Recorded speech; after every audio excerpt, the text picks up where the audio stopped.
years of age, lives in Herndon, Virginia. The victim has been identified as Resham Bajgain, 40 years of age, lives in Herndon, Virginia. What you see right now behind me is our crime scene, and homicide detectives are documenting the actual crime scene. I can tell you, early this morning, officers were called to the 13,300 block of Franklin Farm Road to the shopping center for a report of a robbery. As officers arrived to this location, they confronted the suspect, an adult male in the shopping center, and immediately took him into custody. While canvassing the shopping center, a gas station attendant, an adult male, was located inside the business deceased with upper body trauma. Detectives are continuing to piece together this timeline as we speak. Anybody who might have additional information, encountered or seen the suspect, is asked to please call us.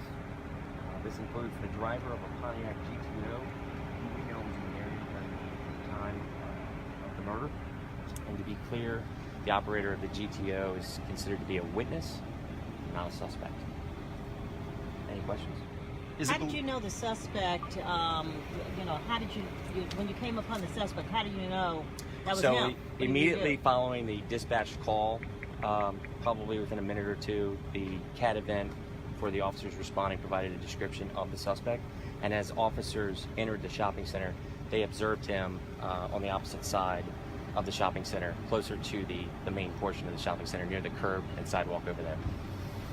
Is it believed that he went up to additional people in the parking lot, possibly trying to rob them as well? That's what we're getting prior to the actual robbery, and then during the robbery. So that's why anybody who might have been in the shopping center last night, between the hours of just after midnight through about 1:15, 1:17 in the morning, we're asking please call us.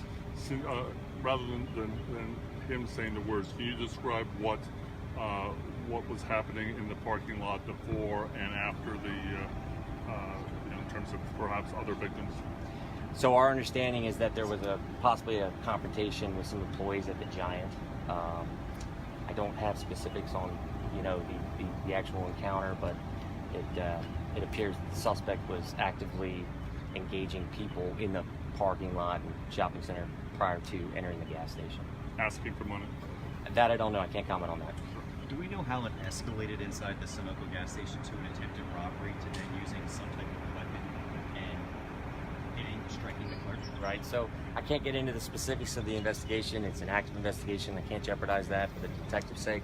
I can tell you that blunt force trauma to the upper body, unfortunately, is the cause of death. Is there surveillance video inside the gas station that's helping? There is, and our detectives have reviewed that. We've got copies of that. They continue to conduct their canvass and obtain additional, to try to timeline, piece together when the suspect actually entered the shopping center with these other cameras that are available. I couldn't hear you. Could you say again how your officers knew that he was the suspect? Yeah, so when the call was dispatched, we have a computer in the cruiser, and within, I want to say, a minute or two, a suspect description was provided. So as officers are literally responding into the shopping center, they can read, and it's also voiced by the dispatcher, a general description of the suspect. So as they're coming in, and it's about 1:15 in the morning, there's not a lot of foot traffic in here, they immediately observe him, they confront him. I will tell you that he did resist, and two officers were able to eventually take him into custody. Did the suspect have a car? That's unknown at this time. Were there other people, witnesses inside the Sunoco gas station when that type of argument and physical activity took place? I haven't reviewed the surveillance footage, so I don't want to lock in a statement there. It's possible. I know that there were people outside, and that's why we're asking for anybody who might have been in the shopping center to please come forward. Who called it in?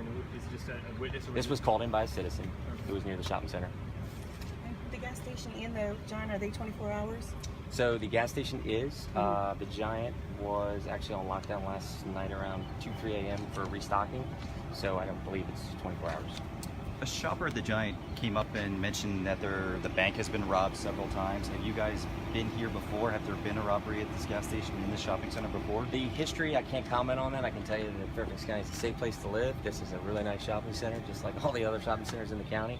And, it's obviously very unfortunate.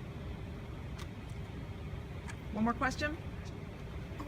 Before you're finished, can we just get the spelling of the... Yes, absolutely. The suspect has been identified as Mohamed Abdullahi. Mohamed is spelled M-O-H-A-M-E-D.